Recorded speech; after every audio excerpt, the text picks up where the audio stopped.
Sir, നമുക്ക് നമ്മുടെ നാട്ടിൽ, നമ്മുടെ സംസ്ഥാനത്ത് അല്ലെങ്കിൽ ഒഴിച്ചുകൂടാൻ പറ്റാത്ത ഒന്ന് തന്നെയാണ് സ്വർണ്ണം. സ്വർണ്ണാഭരണങ്ങൾ നമ്മുടെ നാടുകളിലെ പല ആഘോഷങ്ങളിലും, പ്രത്യേകിച്ച് കല്യാണങ്ങൾക്ക് അത് നൽകുന്ന ഒരു ധാർഷ്ട്യവും അല്ലെങ്കിൽ അത് നൽകുന്ന ഒരു അരങ്ങുമൊക്കെ എന്ന് പറയുന്നത് വളരെ വളരെ നമ്മുടെ അന്തസ്സിനെയും അഭിമാനത്തെയും എടുത്തു കാണിക്കുന്ന ഒന്നാണ് എന്ന് പൊതുവെ മലയാളികൾക്കുള്ള ഒരു പൊതുബോധം ആ തരത്തിലാണ്. പക്ഷേ സ്വർണ്ണവില റോക്കറ്റിനേക്കാൾ വേഗത്തിലാണ് കുതിച്ചു പോകുന്നത്. 1,00,000-നോട് അടുക്കുന്നു ഒരു പവന്റെ സ്വർണ്ണവില. നമുക്കറിയാം, പലപ്പോഴും നമ്മൾ ചർച്ച ചെയ്യുന്ന കൂട്ടത്തിൽ നമ്മളിൽ പലരും പറയാറുണ്ട്, ഭൗമരാഷ്ട്രീയ വിഷയങ്ങളുടെ അടക്കമുള്ള കാരണങ്ങൾ കൊണ്ടാണ് സ്വർണ്ണവില ഉയരുന്നത് എന്ന്. സാധാരണക്കാർക്ക് എത്രത്തോളം ഇതൊക്കെ പറഞ്ഞാൽ മനസ്സിലാകും എന്നുള്ളതും ഒരു ചോദ്യമാണ്. അതുകൊണ്ട് കൂടിയാണ് ഇങ്ങനെയൊരു ചർച്ച നമ്മൾ ഇന്ന് ഇവിടെ നടത്തുന്നത്. യഥാർത്ഥത്തിൽ വിനോദ് സാർ, ഈ സ്വർണ്ണവില ഈ രീതിയിലേക്ക് കുതിക്കുമ്പോൾ മലയാളികളെ അല്ലെങ്കിൽ ഏതൊരു സാധാരണക്കാരനെയും ഇത് ബാധിക്കുന്ന ഒരു രീതി അതെന്താണ്? ഒപ്പം ഈ സ്വർണ്ണവില ഇങ്ങനെ ഉയരാൻ കാരണം എന്താണ്? നമുക്കതിൽ ഏതെങ്കിലും രീതിയിൽ ഈ സ്വർണമില്ലാത്ത ഒരു ആഘോഷം, അത് കല്യാണമായാൽ പോലും നമുക്കൊന്നും ചിന്തിക്കാൻ പോലും സാധിക്കില്ല. അപ്പോൾ ഈ സ്വർണ്ണവിലയിൽ ഏതെങ്കിലും തരത്തിൽ നമുക്കൊരു ആശ്വാസമോ പരിഹാരമോ ഒക്കെ ലഭിക്കാനുള്ള എന്തെങ്കിലും ഒരു സാധ്യതയുണ്ടോ? നീതു, ഇത് നമ്മൾ വിചാരിക്കുന്നതിനേക്കാളൊക്കെ വളരെ വളരെ കോംപ്ലിക്കേറ്റഡ് ആയിട്ടുള്ള ഒരു കാരണം കൊണ്ടാണ് സ്വർണത്തിന്റെ വില ഉയരുന്നത്. ഇതൊരിക്കലും നമ്മൾ തെറ്റിദ്ധരിക്കരുത്. നമ്മുടെ ഇവിടുത്തെ കേരളത്തിലെ ഈ ലോകത്ത് തന്നെ കല്യാണത്തിന് ഇങ്ങനെ സ്വർണത്തിനോട് ഭ്രാന്തുള്ളത് ഒരുപക്ഷെ ഇന്ത്യയിൽ മാത്രമാണ്. അതിൽ തന്നെ ഏറ്റവും മോശമായ ഒരു സാഹചര്യം കേരളത്തിലാണ്. കാരണം ഇവിടെ ഈ ആളുകൾക്ക് എന്തോന്നോ വലിയ ഈഗോ, അവരുടെ അഭിമാനം, അല്ലെങ്കിൽ ഇതൊക്കെ ഏറ്റവും കൂടുതൽ അവസാനം പ്രതിഫലിക്കുന്നത് ഈ കല്യാണത്തിന്റെ സ്വർണത്തിലാണ്. ഇതിനെല്ലാം ഇപ്പൊ അവസാനം ആയിക്കോളും എന്ന് തന്നെയാണ് ഞാൻ പ്രതീക്ഷിക്കുന്നത്. ഞാൻ കഴിഞ്ഞ ദിവസം അതിനെക്കുറിച്ചൊരു പോസ്റ്റ് ഇട്ടുകയും ചെയ്തു. എന്തായാലും നമുക്ക് എന്താണ് ഈ സ്വർണത്തിന് ഇങ്ങനെ വില കൂടുന്നതെന്ന് ആദ്യം ഒന്ന് ചിന്തിച്ചിട്ട് നമുക്ക് അവസാനം കേരളത്തിലെ കല്യാണത്തിന്റെ കാര്യമൊക്കെ സംസാരിക്കാം. ഇത് നമ്മുടെ ഇപ്പൊ തൽക്കാലമെങ്കിലും എല്ലാ കുടുംബങ്ങളെയും സ്പർശിക്കുന്ന ഒരു കാര്യമാണ് ഈ സ്വർണത്തിന്റെ വില കൂടുന്നത്. ഈ സ്വർണം കുറച്ച് നാളുകളായിട്ട് ഇതുമായിട്ട് ബന്ധപ്പെട്ടവര് പറയുന്നുണ്ടായിരുന്നു, സ്വർണം ഒരു പവന് ഏകദേശം 1,00,000 അടുക്കും, അധികം താമസിക്കാതെ അടുക്കും. ഇത് പറഞ്ഞപ്പോഴും ആരും വിശ്വസിച്ചിട്ടില്ല. ഏകദേശം 1.25 വർഷത്തിന് മുൻപ് എൻ്റെ മകളുടെ കല്യാണം നടക്കുന്ന സമയത്ത് സ്വർണത്തിന്റെ വില ഏകദേശം 44,000 രൂപയായിരുന്നുള്ളത് ഞാൻ കൃത്യമായിട്ട് ഓർക്കുന്നുണ്ട്. ഇന്നിപ്പോൾ അത് 97,000 98,000 ഒക്കെ ആയിട്ട് ഇന്ന് മാറിക്കഴിഞ്ഞു. ഇന്നത്തെ ദിവസം അവസാനത്തെ വില ഇത് പ്രധാനമായിട്ടും ഈ വിദേശ രാജ്യങ്ങളിൽ പറയുന്ന 10 ഗ്രാമിന്റെ വിലയാണ്. 10 ഗ്രാമിന് ഏകദേശം 1.27 ലക്ഷം രൂപ ആകുമെന്നൊക്കെയാണ് പ്രൊഡിക്ഷൻ. എന്തുകൊണ്ടാണ് ഇങ്ങനെ സംഭവിക്കുന്നത് എന്നുള്ളതാണ് ഏറ്റവും പ്രധാനപ്പെട്ട ഒരു കാര്യം.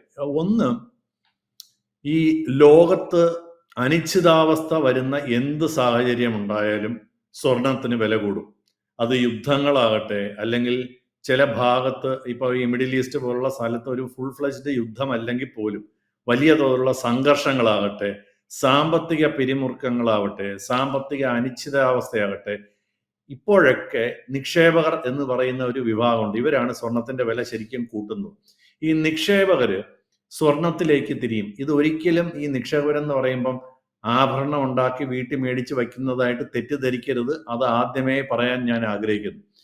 കാരണം എന്ന് പറഞ്ഞാൽ കാലങ്ങളായി വിശ്വാസം നഷ്ടപ്പെടാത്ത, രാജ്യങ്ങൾക്ക് വിശ്വാസം നഷ്ടപ്പെടാത്ത, വലിയ ഇൻവെസ്റ്റ്മെന്റ് കമ്പനികൾക്ക് വിശ്വാസം നഷ്ടപ്പെടാത്ത, നമ്മുടെ റിസർവ് ബാങ്ക് പോലെയുള്ള സെൻട്രൽ ബാങ്ക്, അതായത് ഒരു രാജ്യത്തിന്റെ ബാങ്കിന് വിശ്വാസം നഷ്ടപ്പെടാത്ത ഒരു മൂല്യശേഖരം എന്ന് പറയുന്നത് ഇപ്പോഴും സ്വർണം തന്നെയാണ്. നമുക്കറിയാം, പ്രത്യേകിച്ച് മിഡിൽ ഈസ്റ്റില്, കിഴക്കൻ യൂറോപ്പിലൊക്കെ ഇപ്പം ഈ ആഗോള ഭൗമ രാഷ്ട്രീയ സംഘർഷങ്ങൾ നിലനിൽക്കുന്ന ഒരു സാഹചര്യത്തിലാണ് വീണ്ടും ഈ സ്വർണത്തിലേക്ക് നിക്ഷേപകർ ഇപ്പോൾ തിരിയാനുള്ള കാരണം. മാത്രമല്ല, ഈ പലിശ നിരക്കുകളും പണപ്പെരുപ്പവും ഇതിന് വളരെ പ്രധാനപ്പെട്ട കാരണമാണ്. എപ്പോഴെങ്കിലും പലിശ നിരക്കുകൾ കുറവായിരിക്കുകയാണെങ്കിലോ അല്ലെങ്കിൽ കുറയുമെന്ന് ഭയമുള്ളപ്പോഴോ ആളുകൾ അതുപോലെ തന്നെ ഈ പണത്തിന് പകരമായിട്ടും, അതായത് പലിശ നിരക്ക് കുറഞ്ഞെന്ന് പ്രതീക്ഷിക്കുമ്പോഴാണ് ഇത് ചെയ്യുക. പണത്തിന് പകരമായിട്ട് ഈ ബോണ്ടുകളാണ് വേറൊരു നിക്ഷേപം. സുരക്ഷിതമായ നിക്ഷേപം എന്ന് പറയുന്നത് രാജ്യങ്ങളുടെയും വലിയ കമ്പനികളുടെയൊക്കെ ബോണ്ടുകളാണ്. ആ ബോണ്ടുകൾക്ക് പകരം ഇവര് സ്വർണമാക്കി മാറ്റും. അങ്ങനെ ഇപ്പോൾ ഒരു അനിശ്ചിതാവസ്ഥ നിലവിലിപ്പുണ്ട്. അതുകൊണ്ടാണ് ഈ സ്വർണത്തിന് ഇങ്ങനെ വില കൂടാൻ കാരണം. അതുപോലെ തന്നെ പണപ്പെരുപ്പത്തിനെ കുറിച്ചുള്ള വലിയ ആശങ്ക, ഞാൻ നേരത്തെ പറഞ്ഞത് പലിശ കുറയുന്ന കാര്യമാണ്. പണപ്പെരുപ്പം എന്ന് പറയുന്നത് ഇന്ന് 100 രൂപ കൊടുത്ത് മേടിക്കാൻ പറ്റുന്ന ഒരു സാധനം നാളെ 105 രൂപ കൊടുത്താലോ 110 രൂപ കൊടുത്താലോ 120 രൂപ കൊടുത്താലോ അത് കിട്ടുകയുള്ളൂ എന്നുണ്ടെങ്കിൽ അതിനെയാണ് ഈ പണപ്പെരുപ്പം എന്ന് പറയുന്നത്. അത് രൂപയുടെ വില കുറയുന്നു. പലിശ നിരക്ക് കുറയുന്നത് വേറെ, രൂപയുടെ തന്നെ വില കുറയുന്ന ഒരു സാഹചര്യം. അപ്പൊ ഈ പണപ്പെരുപ്പത്തെ കുറിച്ചുള്ള ആശങ്കകൾ വരുമ്പോഴും സ്വർണം ഒരു സംരക്ഷണ കവചമായിട്ട് ആളുകൾ ഉപയോഗിക്കുന്നുണ്ട്. അതിനേക്കാളും വലിയ പ്രധാനപ്പെട്ട ഒരു കാര്യമാണ് അമേരിക്കയിലെ ഒരു സാമ്പത്തിക സ്ഥിതി. ഈ ഡോളറാണ് എപ്പോഴും, ഡോളറും സ്വർണവും കൂടെയാണ് എല്ലാ കാലത്തും എല്ലാ രാജ്യങ്ങളും ഇക്വേറ്റ് ചെയ്യുന്നത്. അപ്പൊ എപ്പോഴെങ്കിലും ഡോളർ ദുർബലമാകുമെന്ന് രാജ്യങ്ങൾക്ക് പ്രതീക്ഷയുണ്ടെങ്കിൽ, പലപ്പോഴും സ്വർണമായിട്ടല്ല, സ്വർണത്തിന്റെ ലഭ്യത എന്ന് പറയുന്നത് അതൊരു റെസ്ട്രിക്റ്റഡ് ആണ്, അത്ര എളുപ്പത്തിൽ കിട്ടാവുന്ന ഒരു സാധനമല്ല. അതാണ് സ്വർണത്തിന്റെ ഒരു പ്രത്യേകത. അപ്പൊ ആളുകൾ അല്ലെ രാജ്യങ്ങൾ, ആളുകൾ എന്ന് പറയുന്നത് ശരിയല്ല, വലിയ കമ്പനികളും രാജ്യങ്ങളും ഡോളറുകളിലാണ് അവരുടെ കാശിനെ സംരക്ഷിച്ച് നിർത്തിയിരുന്നു. അപ്പൊ ഡോളർ ദുർബലമാകുന്ന സാഹചര്യത്തിൽ ഇത് സ്വർണത്തിലോട്ട് രാജ്യങ്ങൾ തന്നെ മാറ്റും. അപ്പൊ ശരിക്കും പറഞ്ഞാൽ ചൈനയ്ക്കൊക്കെ വലിയ ഡോളർ ശേഖരമുണ്ട്, ഇന്ത്യക്ക് വലിയ ഡോളർ ശേഖരമുണ്ട്. ഇതുപോലെ പല രാജ്യങ്ങൾക്കും ഡോളറുകൾ ശേഖരിച്ചു വെച്ചു. അപ്പൊ ഡോളർ അത്ര ശരിയല്ല എന്ന് തോന്നിക്കഴിഞ്ഞാൽ അവർ സ്വർണം വാങ്ങിക്കൂട്ടും. ഈ ഡോളർ വിറ്റിട്ട് സ്വർണം വാങ്ങിക്കൂട്ടും. അങ്ങനെ ഇന്ത്യ സ്വർണം വാങ്ങിക്കൂട്ടിയിട്ടുണ്ട്, ചൈന അതിഭീകരമായി വാങ്ങിക്കൂട്ടിയിട്ടുണ്ട്. ഇതുകൊണ്ടാണ് സ്വർണത്തിന് വില കൂടുന്നത് എന്നുള്ളതാണ് നമ്മൾ മനസ്സിലാക്കേണ്ടത്. അല്ലെ ഇവിടെ കല്യാണ സീസൺ ആയതുകൊണ്ടോ അതൊന്നും അമേരിക്കയിൽ സ്വർണത്തിന്റെ വില കൂടേണ്ട കാര്യമില്ല. അപ്പൊ ഇതൊരു നമ്മൾ അറിയേണ്ട വളരെ പ്രധാനപ്പെട്ട ഒരു കാര്യമാണ്. അപ്പോ ഇനി ഇന്ത്യയെ സംബന്ധിച്ചിടത്തോളം നമ്മുടെ രൂപ ഡോളറിന് എഗനസ്റ്റ് ആയിട്ട് ദുർബലമാകുന്നത് കൊണ്ട് ഇന്ത്യയിൽ സ്വർണം വളരെ ലിമിറ്റഡ് ആണ്. അപ്പൊ നമുക്ക് സ്വർണം ആവശ്യമുണ്ടെങ്കിൽ നമ്മൾ സ്വർണം ഇറക്കുമതി ചെയ്യേണ്ടി വരും. അപ്പൊ തന്നെ നമുക്കത് വലിയ നഷ്ടമാണ്. അപ്പൊ അതും ഒരു സ്വർണ്ണ ഇറക്കുമതി ചെലവേറിയതായി മാറുന്നു എന്നുള്ളതാണ്. ഞാൻ നേരത്തെ പറഞ്ഞുകൊണ്ട് ഈ ഇന്ത്യയുടെ RBI, ചൈനയുടെ PBOC എന്ന് പറയുന്നതൊക്കെ നിരവധി സെൻട്രൽ ബാങ്കുകൾ അവരുടെ കരുതൽ ശേഖരം ഡോളറിൽ നിന്ന് സ്വർണത്തിലോട്ട് മാറ്റിക്കൊണ്ടിരിക്കുന്നു. അവരൊക്കെ വല്ലാത്ത രീതിയിൽ സ്വർണം വാങ്ങിക്കൂട്ടിയതാണ് ഇപ്പൊ ഇതിന്റെ വില കുറയാൻ കാര്യം. അടുത്തത് ഈ ഞാൻ നേരത്തെ പറഞ്ഞു പരിമിതമായിട്ടാണ് ഇതിനെ ഖനനം ചെയ്യുന്നത്, അതുപോലെ തന്നെ വിതരണം ചെയ്യുന്ന ഒരു സാഹചര്യമുണ്ട്. ഇനി ഇതിനേക്കാളും വലിയൊരു സംഭവമാണ് ഊഹക്കച്ചവടം എന്ന് പറയുന്നത്. നമുക്കറിയാം ഫ്യൂച്ചേഴ്സ് എന്ന് പറയും. അപ്പോ ഇത് പതുക്കെയാണ് കിട്ടുന്നതെന്ന് പറയുമ്പോൾ ഭാവിയിൽ ഇതിന് വില കൂടുമെന്ന് പറഞ്ഞാൽ ഫ്യൂച്ചേഴ്സ് എന്ന് പറയും. ഈ സ്റ്റോക്ക് മാർക്കറ്റിലുള്ളവരാണ്. അപ്പൊ ഗോൾഡിനും ഉണ്ട് ഫ്യൂച്ചേഴ്സ്. അപ്പൊ ഈ ഊഹക്കച്ചവടം ഇത് ഇനി കയറി പോകുമെന്ന് പറഞ്ഞിട്ട് വളരെ വില കൊടുത്ത് അവര് സ്വർണം വാങ്ങും ഈ ഫണ്ടുകൾ. അതുപോലെ തന്നെ ETF എന്ന് പറഞ്ഞൊരു സംഭവമുണ്ട്. ETF എന്ന് പറഞ്ഞാൽ എക്സ്ചേഞ്ച് ട്രേഡഡ് ഫണ്ട് എന്നാണ് പറയുന്നത്. നമ്മുടെ നാട്ടിലെ ബുദ്ധിയുള്ളവരൊക്കെ ഈ ഗോൾഡ് സോവറിൻ ഫണ്ടിലും ETF-ലുമാണ് സ്വർണം നിക്ഷേപിക്കുക. പക്ഷേ ഈ ETF-ന്റെ ഒരു പ്രത്യേകത എന്നുള്ളത്, ഇപ്പൊ ഞാനൊരു ബാങ്കാണെന്ന് വയ്ക്കുക, ഞാൻ ETF ഇറക്കുന്നു, അത് ആളുകൾക്ക് വാങ്ങാം വിൽക്കാം. എന്റെ കയ്യിൽ ഞാൻ ETF ഇറക്കണമെങ്കിൽ തത്തുല്യമായ സ്വർണം എന്റെ കയ്യിൽ വേണം. എന്നാൽ മാത്രമേ അങ്ങനെ ETF എനിക്ക് ഇറക്കാനുള്ള പെർമിഷൻ കിട്ടൂ. ഈ സ്വർണത്തിന് അപ്പൊ ഈ ETF-ന് ഡിമാൻഡ് കൂടുന്തോറും ഞാൻ സ്വർണം വാങ്ങി വയ്ക്കേണ്ടി വരും. അപ്പോ എന്റെ കയ്യിൽ ഇത്രയും നാള് 1000 കോടിയുടെ ETF ഫണ്ടായിരുന്നു. അതിന് 10,000 കോടിക്ക് ETF-ന് ആളുകൾക്ക് താല്പര്യം എന്ന് വെച്ചാൽ ഇന്ത്യയിൽ ETF വന്നു തുടങ്ങിയിട്ടേ ഉള്ളൂ. അത് തന്നെ ഗോൾഡും സിൽവറുമാണ് ETF-ൽ ഏറ്റവും കൂടുതൽ ട്രേഡ് ചെയ്യുന്നത്. അപ്പൊ 10,000 കോടിക്ക് ആവശ്യക്കാരുണ്ടെങ്കിൽ ഞാൻ 10,000 കോടിക്ക് സ്വർണം വാങ്ങി വെച്ചിട്ട് മാത്രമേ എനിക്ക് 10,000 കോടിയുടെ ETF മാർക്കറ്റിലോട്ട് ഇടാൻ പറ്റുള്ളൂ. അതാണ് സർക്കാരിന്റെ ചട്ടം, RBIയുടെ ചട്ടം. അപ്പൊ ഞാൻ ഗോൾഡ് വാങ്ങിക്കൂട്ടാൻ നിർബന്ധിതരാകും. ഇങ്ങനെയൊക്കെയാണ് ഈ സ്വർണത്തിന്റെ വില കൂടുന്നത് അല്ലെങ്കിൽ കുതിച്ചുയരുന്നത് എന്ന് ദയവ് ചെയ്ത് ആളുകൾ മനസ്സിലാക്കണം. അല്ല കേരളത്തിൽ കല്യാണ സീസൺ ആയതുകൊണ്ടോ ഇന്ത്യയിൽ ദീപാവലി സമയമായതുകൊണ്ടോ അല്ല. ഇവിടെയൊക്കെ സ്വർണം വാങ്ങും ആളുകൾ. പക്ഷെ അതൊന്നും അല്ല ലോകത്തെ സ്വർണത്തിന്റെ വിലയെ നമ്മൾ സ്വാധീനിക്കുന്ന പ്രധാനപ്പെട്ട ഘടകം. അപ്പൊ മാത്രമല്ല ലോക്കലായിട്ട് ഇപ്പൊ ഇന്ന് ഇന്ത്യയിൽ നമ്മൾ നോക്കുകയാണെങ്കിൽ വിദേശത്തെ സ്വർണത്തിന്റെ ഉയർച്ചയുടെ ആനുപാതികമായിട്ടല്ല ഇന്ത്യയിലെ സ്വർണവും വെള്ളിയുടെയും വില കൂടുന്നത്. അതിന് 2 കാരണമുണ്ട്. വെള്ളിയുടെ കാര്യത്തിൽ വെള്ളി ഇറക്കുമതി ചെയ്യുന്നതിന് ഗവൺമെന്റ് റെസ്ട്രിക്ഷൻ കൊണ്ടുവന്നിട്ടുണ്ട്, എനിക്ക് തോന്നുന്നു മാർച്ച് 2026 വരെ. അപ്പൊ എന്ത് പറ്റുമെന്ന് പറഞ്ഞാല് വെള്ളി കിട്ടാനില്ല, ETF-ന് ഡിമാൻഡ് കൂടുന്നു, ലോകം മൊത്തമായിട്ട് ഡിമാൻഡ് കൂടുന്നു. അതുകൊണ്ട് ഇതിന്റെ വില വിദേശങ്ങളിലുള്ളതിനേക്കാൾ ഉയർത്തി കൂടുന്നു. സ്വർണത്തിന്റെ കാര്യത്തിലും അതാണ്. ശരിക്കും പറഞ്ഞാൽ ഏകദേശം ഒരു 5%, 10%-ഓളം വിദേശത്തെ വിലയേക്കാളും കൂടുതലാണ് ഇന്ത്യൻ മാർക്കറ്റിൽ സ്വർണം വിൽക്കുന്നത്. അപ്പൊ ഇത് അതായത് അതിന് പ്രീമിയം എന്ന് പറയും. അപ്പൊ സ്വർണത്തിന്റെയും വെള്ളിയുടെയും പ്രീമിയം ഒരു 10% വരെ ഉണ്ട് ഇന്ത്യയിൽ ഇപ്പം. അതൊരു 10 വർഷത്തെ ഏറ്റവും ഉയർന്ന നിരക്കിലാണ് ഇപ്പൊ ഇന്ത്യയിൽ പോയിക്കൊണ്ടിരിക്കുന്നത്. മാത്രമല്ല സ്റ്റോക്ക് മാർക്കറ്റിലുള്ള ഒരു അനിശ്ചിതത്വവും ആളുകളെ സ്റ്റോക്കിൽ നിന്ന് സ്റ്റോക്കുകൾ വിറ്റഴിച്ചിട്ട് സ്വർണത്തിലോട്ട് മാറാൻ വേണ്ടി ഒരു കാരണമാക്കി വെക്കുന്നുണ്ട്. നമുക്കിപ്പം ശരിക്കും പറഞ്ഞാൽ ആളുകൾക്ക് സ്വർണം വാങ്ങണമെന്നുണ്ടെങ്കിൽ ഒരിക്കലും ആഭരണമായി വാങ്ങി വയ്ക്കരുത് എന്നാണ് എനിക്ക് ആദ്യമായിട്ട് പറയാനുള്ളത്. ഒരു നിക്ഷേപകൻ എന്ന നിലയിൽ ETF എന്ന് പറഞ്ഞാൽ നേരത്തെ എക്സ്ചേഞ്ച് ട്രേഡർ ഫണ്ടുകൾ, ഡിജിറ്റൽ സ്വർണം കിട്ടും, സോവറിൻ ഗോൾഡ് ബോണ്ടുകൾ, സർക്കാർ ഇറക്കുന്ന സോവറിൻ ഗോൾഡ് ബോണ്ടുകൾ, ഇവയിലൂടെ നിങ്ങളും സ്വർണത്തിൽ നിക്ഷേപിക്കുകയാണെങ്കിൽ സ്വർണത്തിന്റെ വില കൂടിയാൽ നിങ്ങൾക്ക് അതുകൊണ്ട് മെച്ചമുണ്ടാകാനുള്ള സാധ്യതയുണ്ട്. പക്ഷേ ഇനി ഇപ്പം മേടിക്കണോ വേണ്ടയോ എന്നുള്ളത് ഈ സ്വർണവും വെള്ളിയൊക്കെ വളരെ ഉയർന്ന നിലയിൽ നിൽക്കുക. ഇനി അതിൽ നിന്ന് ഇനി അങ്ങോട്ട് മേളിലോട്ട് എത്ര കയറിപ്പോകും എന്ന്, അതായത് ഇപ്പൊ 1 ലക്ഷം ആയി, ഇപ്പൊ 2 ദിവസത്തിനകത്ത് ഒരു പക്ഷെ 1 ലക്ഷം എത്തും, ഒരു പവന് 1 ലക്ഷം രൂപ എത്തും. ഇനി അടുത്ത 10 വർഷത്തേക്ക് അല്ലെങ്കിൽ അടുത്ത 1 വർഷത്തേക്ക് എത്ര കയറും എന്നും കൂടെ നമ്മളൊന്ന് ആലോചിച്ചിട്ട് വേണം ബുദ്ധിപരമായിട്ട് അതിൽ ചെലവഴിക്കാൻ. ഞാനത് വേണ്ടെന്ന് വെച്ചിരിക്കുകയാണ്. അങ്ങനെ ഒരു സ്വർണത്തിൽ ഈ വിലയിൽ, ഈ ഉയർന്ന വിലയിൽ ഇനി നിക്ഷേപിക്കരുത് എന്നാണ് എൻ്റെ ഈ ഇന്നലെയും ഇന്നുമായിട്ട് എടുത്ത തീരുമാനം. കാരണം എന്ന് പറഞ്ഞാൽ ഒരു പക്ഷേ മാർക്കറ്റ് ആയിരിക്കും ഇനി കയറാൻ സാധ്യതയെന്നാണ് ഞാൻ മനസ്സിലാക്കുന്നത്. ഞാൻ സംസാരിച്ച ധനകാര്യ വിദഗ്ധന്മാർ, ഇൻവെസ്റ്റ്മെന്റ് അഡ്വൈസേഴ്സ് ഒക്കെ പറഞ്ഞിരിക്കുന്നു. അപ്പോ കഴിഞ്ഞ 1 വർഷമായിട്ട് ഇക്വിറ്റി, അതായത് ഷെയർ മാർക്കറ്റ് വലുതായിട്ട് അനങ്ങിയിട്ടില്ല. ഇതിന്റെ കൂടെയാണ് നമ്മൾ അറിയേണ്ട മറ്റൊരു കാരണം, ഇന്ത്യയിൽ വിദേശത്തേക്കാളും സ്വർണ്ണവില കൂടുതലുണ്ട് കള്ളക്കടത്ത്. നമുക്ക് എല്ലാ ദിവസവും കരിപ്പൂരിൽ നിന്ന്, തിരുവനന്തപുരത്ത് നിന്ന്, കൊച്ചിയിൽ നിന്നൊക്കെ സ്വർണം കസ്റ്റംസ് പിടിക്കുന്നതായിട്ട് നമ്മൾ കേൾക്കുന്നുണ്ട്. കാരണം അത് വിദേശ രാജ്യങ്ങളിലും ഇന്ത്യയിലുമുള്ള ടാക്സിന്റെ വ്യത്യാസമാണ്.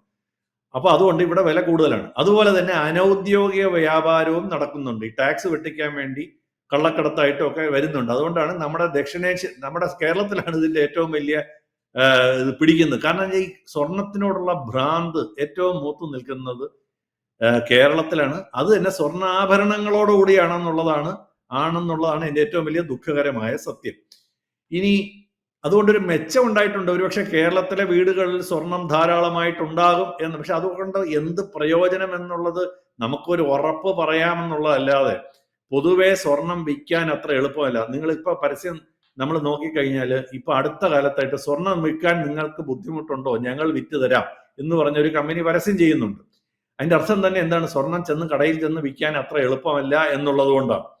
അപ്പൊ അതുകൊണ്ട് ഈ മാത്രമല്ല, ഈ സ്വർണം കടം കൊടുക്കുന്ന മുത്തൂറ്റ്, മണപ്പുറം പോലുള്ള എല്ലാം കേരളത്തിൽ നിന്നാണ് അതിന്റെ ബേസ്. ഇവർക്ക് വലിയ അഡ്വാൻറ്റേജ് ആണ്. കഴിഞ്ഞാൽ അവരുടെ കയ്യിലുള്ള സ്വർണത്തിന്റെ മൂല്യം വല്ലാണ്ട് കയറിപ്പോയി. അവര് നിസ്സാരമായ വിലയ്ക്കൊക്കെ ആയിരിക്കും അവര് ലോൺ കൊടുത്തിരിക്കുന്നത്. അതായത് 1 വർഷം മുമ്പ് കൊടുത്ത ലോൺ ആണെങ്കിൽ. അതേപോലെ തന്നെ RBIയുടെ സ്വർണ്ണ ശേഖരവും ശക്തിപ്പെടുന്നുണ്ട്. ഇനി നമുക്ക് കേരളത്തിലേക്ക് വരാം. ഈ ഇന്ത്യയുടെ സ്വർണത്തിന്റെ തലസ്ഥാനം ശരിക്കും പറഞ്ഞാൽ കേരളമാണ്. ഈ തൃശ്ശൂർ നമ്മൾ നോക്കുകയാണെങ്കിൽ തൃശ്ശൂരിൽ ആഭരണ കേന്ദ്രം എന്ന് പറയുന്നത്, കേരളത്തിൽ തന്നെ ആഭരണ കേന്ദ്രം എന്ന് പറയുന്നത് തൃശ്ശൂരാണ്. 100 കണക്കിന് ചെറുകിട ഇടത്തരം സ്വർണ്ണ നിർമ്മാണ യൂണിറ്റുകൾ തൃശ്ശൂരിലുണ്ട്. ഈ വിലക്കയറ്റം വരുമ്പോൾ ഉള്ള പ്രശ്നം എന്ന് പറഞ്ഞു കഴിഞ്ഞാൽ ഇവരുടെ കാര്യം ചിലപ്പോൾ കഷ്ടത്തിലാകാൻ സാധ്യതയുണ്ട്. ഇവരുടെ മാർജിൻ, അവരുടെ ലാഭവിഹിതം വരാനുള്ള കാരണമുണ്ട്. ഞാൻ സംഭവിക്കാൻ പോകുന്ന ചില കാര്യങ്ങളെ പറ്റി പറയാം. പണ്ട് ഒരാള് ഒരു കല്യാണത്തിന് 10 പവൻ സ്വർണം മകൾക്ക് കൊടുക്കും എന്നുമായിരുന്നു. അതായത് 10 പവന്റെ ആഭരണം, 10 അല്ല കേരളത്തിൽ, എന്നാലും 10 പവന്റെ ആഭരണം 1 വർഷത്തിന് മുമ്പ് കൊടുക്കാൻ തീരുമാനിച്ചിരുന്ന ആൾ, അതായത് അടുത്ത 1 വർഷം കഴിഞ്ഞ് കല്യാണം നടത്തുമ്പോൾ എൻ്റെ മോക്ക് 10 പവന്റെ ആഭരണം ഞാൻ ഇടും എന്ന് വിചാരിച്ചിട്ടുണ്ടെങ്കിൽ അയാൾക്ക് ഇന്ന് 5-ൽ താഴെ മാത്രമാണ് ആഭരണം വിൽക്കാൻ സാധിക്കുന്നത്, മേടിക്കാൻ പറ്റുള്ളൂ. ആദ്യത്തെ കാര്യം. 2, നമ്മുടെ ഇവിടെ പണിക്കൂലി എന്ന് പറയുന്ന ഒരു വലിയ തന്ത്രമുണ്ട്. 25% വരെ, 30% വരെയുള്ള ഫാൻസി ഐറ്റം വരെ ഉണ്ട്. 30-35 ഒക്കെ ഉണ്ടെന്നൊക്കെയാണ് പറയുന്നത്. എനിക്കറിയില്ല. എന്നാലും 20-25 ഒക്കെ കിട്ടുന്നുണ്ട്. അപ്പൊ ഈ സ്വർണത്തിന്റെ വില കൂടുന്നതനുസരിച്ച് ഇവരുടെ പണിക്കൂലിയും അവർ കൂട്ടും ശതമാനം വരുമ്പോൾ. ചുരുക്കം പറഞ്ഞാൽ 1 ലക്ഷം രൂപയ്ക്ക് 1 പവൻ സ്വർണം മേടിക്കുന്നവൻ ആഭരണമായിട്ടാണ് വാങ്ങുന്നതെങ്കിൽ അതിന്റെ വില എത്ര ആകുമെന്ന് നിങ്ങളൊന്ന് ഊഹിച്ചു നോക്കണം. 5% ആണെങ്കിൽ പോലും 1,05,000 രൂപയോ. ഇനി ഇതിനെ ഒന്ന് മാറ്റിയെടുക്കണം. ഇനി 20% ആണെങ്കിൽ 1,20,000 രൂപ ആകുമ്പോഴേ നിങ്ങൾക്ക് ആഭരണം കിട്ടും. ഈ ആഭരണം നിങ്ങൾ വിൽക്കാൻ തീരുമാനിക്കുന്ന നിമിഷം ഈ പണിക്കൂലി പോവും, അതിന്റെ പണിക്കുറവ് പോവും, അതിനകത്തുള്ള ഈ അവർ പറഞ്ഞ് നമ്മൾ ഇതുവരെ കേട്ടിട്ടില്ലാത്ത പല കാര്യങ്ങളും അപ്പോഴും വിൽക്കാൻ നേരത്തെ അവർ പറയും. അതിനകത്ത് മറ്റേതുണ്ടായിരുന്നു, ഇതുണ്ട്, ഉരുക്കുണ്ട്, വെൽഡിംഗ് ഉണ്ട്, ഇങ്ങനെയൊക്കെ പറഞ്ഞ് അതിന്റെയും വില പോവും. അപ്പൊ ചുരുക്കം പറഞ്ഞാല് സ്വർണ്ണ കല്യാണ മാർക്കറ്റിൽ നിന്ന് പതുക്കെ പതുക്കെ കുറയും. വെയിറ്റ് കുറഞ്ഞ പൊലിമയുള്ള ആഭരണങ്ങൾ വരും. അല്ലെങ്കിൽ സ്വർണം പൂശിയ ആഭരണങ്ങൾ, ധാരാളം പേർ ഇപ്പൊ സ്വർണം പൂശിയ ആഭരണങ്ങൾ കല്യാണത്തിന് ഉപയോഗിക്കുന്നുണ്ട് നാട്ടുകാരെ കാണിക്കാൻ. ഇതും ഒരു സംഭവമാണ്. ഈ യഥാർത്ഥ സ്വർണം കല്യാണത്തിന്, ഇപ്പൊ നമുക്കറിയാം കല്യാണത്തിന് മാത്രം നമ്മൾ ഉപയോഗിക്കുന്ന പല ആഭരണങ്ങളുണ്ട്. ഇതൊന്നും ഇന്നത്തെ പിള്ളേർ അവർ ആയുസിൽ പുറത്ത് ഇട്ടുകൊണ്ട് പോകാൻ പറ്റൂല. ഈ പുറത്തോട്ട് ഇട്ടുകൊണ്ട് പോയി കഴിഞ്ഞാൽ ശരിക്കും പറഞ്ഞാൽ അതൊരു വലിയ ഹാസ്യ കഥാപാത്രമായി അവർ മാറും. അപ്പൊ ചുരുക്കം പറഞ്ഞാൽ നമ്മൾ ഒരിക്കലും ഉപയോഗിക്കാത്ത സ്വർണ്ണമാണ് ഈ കല്യാണത്തിന് ഉപയോഗിച്ച് പൂട്ടി വയ്ക്കുന്നത്. അതെടുത്ത് ഒരു ആവശ്യത്തിന് വിൽക്കാൻ പറ്റുമെന്ന് വെച്ചാൽ ഒന്ന് പണിക്കൂലി വലിയ നഷ്ടം, രണ്ട് അതൊരു വലിയ ഇമേജിന്റെ പ്രശ്നമാണ്. കല്യാണത്തിന് കിട്ടിയ സ്വർണം വിറ്റു എന്ന് പറയുന്നത്. അപ്പൊ ഇതൊക്കെ പറഞ്ഞ് ചുരുക്കം പറഞ്ഞാൽ ഞാൻ പ്രതീക്ഷിക്കുന്ന അടുത്തൊരു 10 കൊല്ലത്തിനകത്ത് ഈ ഒന്നാമത് ഇപ്പൊ ഇപ്പോഴത്തെ പിള്ളേർക്ക് പലപ്പോഴും ഈ വീട്ടുകാരുടെ നിർബന്ധമാണ്. പിള്ളേർക്ക് പലപ്പോഴും ഈ സ്വർണത്തിനോട് അത്ര വലിയ താല്പര്യം ഉണ്ടെന്ന് എനിക്ക് തോന്നുന്നില്ല, പുതിയ പിള്ളേർക്കൊക്കെ. എനിവേ, സ്വർണം കല്യാണ മാർക്കറ്റിൽ നിന്ന് പതുക്കെ പതുക്കെ അപ്രത്യക്ഷമാകാതിരിക്കാൻ ഒന്ന് കാശിന്റെ പ്രശ്നത്തിൽ പറ്റൂല, രണ്ട് ഇപ്പോഴത്തെ സാഹചര്യത്തിൽ അതിനുള്ള സാധ്യത കുറവാണ്. അപ്പൊ ചുരുക്കം പറഞ്ഞാൽ എനിക്ക് പറയാനുള്ള ഇത്രയേ ഉള്ളൂ. നിങ്ങൾക്ക് സ്വർണത്തിൽ നിക്ഷേപിക്കണമെന്നുണ്ടെങ്കിൽ ഒന്ന് വളരെ സൂക്ഷിച്ച് നിക്ഷേപിക്കണം. 1,00,000 രൂപയിൽ നിൽക്കുന്ന സാഹചര്യത്തിൽ ഇനി അങ്ങോട്ട് എത്ര കയറുമെന്ന് വലിയ സംശയമാണ്. സാഹചര്യങ്ങൾ മാറി വരികയാണെങ്കിൽ സ്വർണത്തിന്റെ വില കുറയാനുള്ള ഒരു സാഹചര്യം ഉണ്ടാകാനുള്ള സാധ്യതയും നമ്മൾ മുന്നിൽ കാണണം. അത് മാത്രമല്ല, അഥവാ സ്വർണം നിക്ഷേപിക്കണമെങ്കിൽ അതിനകത്താകുമ്പോൾ ഒരു നഷ്ടവും വരുന്നില്ല. നിങ്ങൾക്ക് അടുത്ത ദിവസം അതിനെ വിറ്റ് പണമാക്കാൻ പറ്റും. ഈ പ്രത്യേകിച്ച് ETF ഒക്കെ അടുത്ത ദിവസം വിൽക്കാൻ പറ്റും. ഈ ETF ഏറ്റവും നന്നായിട്ട് പോകുന്ന സ്വർണത്തിന്റെയും വെള്ളിയുടെയും കാര്യത്തിലാണ്. അപ്പൊ ചുരുക്കം പറഞ്ഞാൽ അത് നോക്കിയും കണ്ട് വാങ്ങുന്നതാണ് സ്വർണത്തിലുള്ള നിക്ഷേപത്തിന് ഗുണം. കാരണം വെച്ചാൽ അതിനകത്ത് പണിക്കൂലിയില്ല, പണിക്കുറവില്ല, മറ്റൊന്നുമില്ല. ടാക്സ് എന്ന് പറഞ്ഞാൽ നിങ്ങളുടെ ഈ അപ്രിസിയേഷൻ അനുസരിച്ചാണ്. ഒരു വർഷത്തിന് മേളിലാണെങ്കിൽ വെറും 10% അപ്രീസിയേഷന് 10% ടാക്സ് കൊടുത്താൽ മതി. ഒരു വർഷത്തിൽ താഴെയാണെങ്കിൽ 15% ഗോൾഡ് ETF-ന്റെ ഇൻകം ടാക്സ്. അപ്പൊ ഇതാണ് ഇപ്പോഴത്തെ ഒരു സാഹചര്യം. പിന്നെ നീത്തുവിന് എന്തെങ്കിലും ഇതേക്കുറിച്ച് കൃത്യമായിട്ട് ചോദിക്കണമെന്നുണ്ടെങ്കിൽ, ഈ സ്വർണത്തിന്റെ ഈ ഇതിനെക്കുറിച്ച് ചോദിക്കണമെന്നുണ്ടെങ്കിൽ ഞാൻ അതിന് മറുപടി പറയാം. സർ, ഇപ്പോ സ്വർണത്തിന്റെ വില ഉയരുന്നതിനനുസരിച്ച് മറ്റു പലതരത്തിലുള്ള പരസ്യങ്ങളും മാർക്കറ്റിൽ പ്രത്യക്ഷപ്പെടുന്നുണ്ട്. അതിൽ പണ്ട് മുതലേ നമുക്കൊക്കെ അറിയാവുന്ന ഒരു കാര്യം, സ്വർണത്തിന് ഭാവിയിൽ വില ഉയർന്നേക്കാം, ഇന്നത്തെ വിലയിൽ 10 വർഷം കഴിഞ്ഞാലും 20 വർഷം കഴിഞ്ഞാലും നിങ്ങൾക്ക് സ്വർണം വാങ്ങാം എന്ന് പറഞ്ഞു കാണുന്ന ഒരു പരസ്യമാണ്. അതോടൊപ്പം കാണുന്നത് പുതിയ തരം ഗോൾഡ് സ്കീമുകളാണ്. അതായത് 1000 രൂപയോ 500 രൂപയോ അത്തരത്തിൽ നിങ്ങളുടെ പക്കലുള്ള പണം എത്രയായാലും അത് ഈ അതിപ്രശസ്തമായ ചില ജ്വല്ലറി ഗ്രൂപ്പുകളാണ് രംഗത്തുള്ളത്. ഇവരിലേക്ക് നമുക്ക് ഈ പൈസ നമുക്ക് അങ്ങോട്ടേക്ക് അടയ്ക്കാം. അതിനുശേഷം അതൊരു 10,000 അല്ലെങ്കിൽ 15 രൂപയോ ആവുന്ന സമയത്ത്, അല്ലെങ്കിൽ ഒരു 20K 25K എത്രയോ ആവട്ടെ, എപ്പോഴാണോ നമുക്ക് ആവശ്യം, പക്ഷെ 10Kക്ക് മേലെ ആയിരിക്കണം. അത്തരത്തിലാവുന്ന സമയത്ത് നമുക്ക് ആ സ്വർണം അവിടെ ചെന്ന് അവരുടെ ജ്വല്ലറി ഷോറൂമിൽ നേരിട്ട് ചെന്ന് നമ്മൾ ഈ അടച്ചതിന്റെ തെളിവും കാര്യങ്ങളും ഒക്കെ ഡിജിറ്റലായിട്ടോ അല്ലാതെയോ, ബില്ലാണ് ഉദ്ദേശിക്കുന്നത്, അവരെ കാണിച്ചു കഴിഞ്ഞാൽ നമുക്ക് അവിടുന്ന് സ്വർണം വാങ്ങാം എന്നാണ്. ഇത്തരത്തിൽ ഗോൾഡ് സ്കീമുകൾ വഴിയൊക്കെ സ്വർണം വാങ്ങുന്നത് നമ്മൾ ഉദ്ദേശിക്കുന്നത് വളരെ പ്യുവർ ആയിട്ടുള്ള 916 ഒക്കെ ലഭിക്കും എന്നാണ്. അക്ഷരാർത്ഥത്തിൽ അത്തരത്തിൽ ലഭിക്കുന്ന സ്വർണത്തിൽ എന്തെങ്കിലും തട്ടിപ്പുകളോ അല്ലെങ്കിൽ കബളിപ്പിക്കപ്പെടാനുള്ള ഒരു സാധ്യതയുണ്ടോ? പഴയ പവൻ നിരക്കിൽ ഇന്ന് നമുക്കൊരു സ്വർണം വാങ്ങാം എന്നൊക്കെ പറയുന്നത് എത്രത്തോളം പ്രാക്ടിക്കൽ ആയിട്ടുള്ള ഒരു കാര്യമാണ്? നീതു, ഞാൻ നേരത്തെ പറഞ്ഞില്ല, എൻ്റെ മകളുടെ കല്യാണ സമയത്ത് ഏകദേശം 1.5 വർഷത്തിന് മുന്നേ കഴിഞ്ഞ ഏപ്രിൽ നടക്കുന്ന സമയത്ത് സ്വർണത്തിന്റെ വില 44,000 45,000 രൂപയുടെ ആ റേഞ്ചിലായിരുന്നു. ഞാനല്ല വേറൊരാള് ഒരു സ്കീമിൽ അന്ന് ചേരുന്നു. അതായത് ഈ പല ജുവലറീസും പറയുന്നത് നിങ്ങൾ ഇപ്പോഴത്തെ വിലയോ അപ്പോഴത്തെ വിലയോ ഏതാണ് കുറവ് അത് കാര്യമെന്നാണ്. ഈ ഒരു വർഷം സ്കീം എന്നിട്ട് ഇപ്പോഴാണ് അവർ ചെല്ലുന്നതെങ്കിൽ നേരെ ഡബിൾ ആവും. എങ്ങനെയാണ് ആ ജുവലറി അവർക്ക് ആ ഡബിൾ വിലയ്ക്കുള്ള സ്വർണം കൊടുക്കുക? ഒരിക്കലും സാധ്യമല്ല. ഒന്നുകിൽ അവര് ഈ നേരത്തെ പറഞ്ഞ പോലെ അതിന്റെ മാറ്റില് നിങ്ങൾക്ക് അവരിൽ നിന്നല്ലേ മേടിക്കാൻ പറ്റുള്ളൂ, നിങ്ങൾക്ക് വേറെ ചോയ്സ് ഒന്നും ഇല്ലല്ലോ. ഇത് ഒരു വളരെ വളരെ സൂക്ഷിച്ച് ചെയ്യേണ്ട ഒരു കാര്യമാണ്. അല്ലെങ്കിൽ അതിനകത്ത് ചെറിയ റൈഡറുകൾ ഉണ്ടാവും. അതായത് ഒന്ന്, സ്ഥാപനത്തിന്റെ വിശ്വാസ്യത ഉറപ്പാക്കണം. രണ്ട്, എന്താണ് അതിന്റെ നിയമങ്ങളും ചട്ടങ്ങളും എന്ന് വളരെ സൂക്ഷിച്ച് മനസ്സിലാക്കണം. കാരണം 1 വർഷത്തിന് മുന്നേ ഇങ്ങനെ സ്വർണത്തിന്റെ വില കൂടുമെന്ന് ലോകത്താരും പ്രതീക്ഷിച്ചിട്ടില്ല, ജുവലറിക്കാരും പ്രതീക്ഷിച്ചിട്ടില്ല. ശരിക്കും പറഞ്ഞാൽ അവർ പെട്ടുപോകും. അപ്പൊ അവരതെങ്ങനെ മുതലാക്കും എന്നുള്ളത്, ഈ ഏതിന്റെ വിലയാണ്, അതിനകത്ത് സ്വർണത്തിന്റെ വെയിറ്റ് ഇത്രയാണ്, അതിനകത്തുള്ള കല്ലിന്റെ വില ഇത്രയാണെന്ന് ആരാ പറയണ? അവരാണ് പറയുന്നത്. നമുക്കത് വിശ്വസിക്കാൻ മാത്രമേ മാർഗമുള്ളൂ. ഇതിന്റെ മാറ്റ് ഇത്രയാണെന്ന് അവരാണ് പറയുന്നത്. നിങ്ങൾക്ക് വേറെ സ്ഥലത്ത് കൊണ്ടുപോയി അത് ചെക്ക് ചെയ്യാനൊക്കെ സംവിധാനം ഉണ്ടോ എന്നൊക്കെ ആലോചിച്ച് ചെയ്യേണ്ടതാണ്. ഞാൻ ഇത്തരം സംവിധാനങ്ങളിൽ ഒരിക്കലും വിശ്വസിക്കുന്നില്ല. കാരണം നഷ്ടപ്പെട്ട ഒരാളും ചെയ്യൂല. നഷ്ടം വന്നു കഴിഞ്ഞാൽ അവൻ എന്തെങ്കിലും ഒരു പണി തരും. പിന്നെ നിങ്ങൾ നിങ്ങളുടെ കാശ് ഇട്ടിട്ടാൻ പോകുമ്പോഴത്തേക്ക് സ്വർണത്തിന്റെ വില കൂടെ വരുമ്പോൾ എന്നത്തെ സ്വർണത്തിന്റെ വിലയാണ് കണക്കാക്കുന്നത് എന്നുള്ളതും സ്കീമിനകത്ത് വളരെ പ്രധാനപ്പെട്ട ഒരു കാര്യമാണ്. ഈ പരിപാടികൾക്കൊന്നും പോകാതിരിക്കുന്നതാണ് നല്ലത്. നേരെ മറിച്ച് നിങ്ങൾ ഡിജിറ്റൽ ഗോൾഡിൽ നിങ്ങൾക്കിന്ന് ഈ 1000 രൂപയില്ല, വളരെ നിസ്സാര. നിങ്ങളുടെ കയ്യിൽ 1000 രൂപ ഉണ്ടെങ്കിൽ 1000 രൂപയ്ക്ക് നിങ്ങൾക്ക് ETF മേടിക്കാൻ പറ്റും. അതാണ് ഞാൻ മനസ്സിലാക്കേണ്ടത്. എന്നിട്ട് ആ സമയത്ത് സ്വർണം വേണ്ട സമയത്ത് വില കൂടുമെന്നാണ് പ്രതീക്ഷ, അത് വിറ്റിട്ട് നിങ്ങൾ ഈ സ്വർണം മേടിച്ചോ. അപ്പോഴും അതാണ് കുറച്ചും കൂടെ ബുദ്ധിപരമായ തീരുമാനം.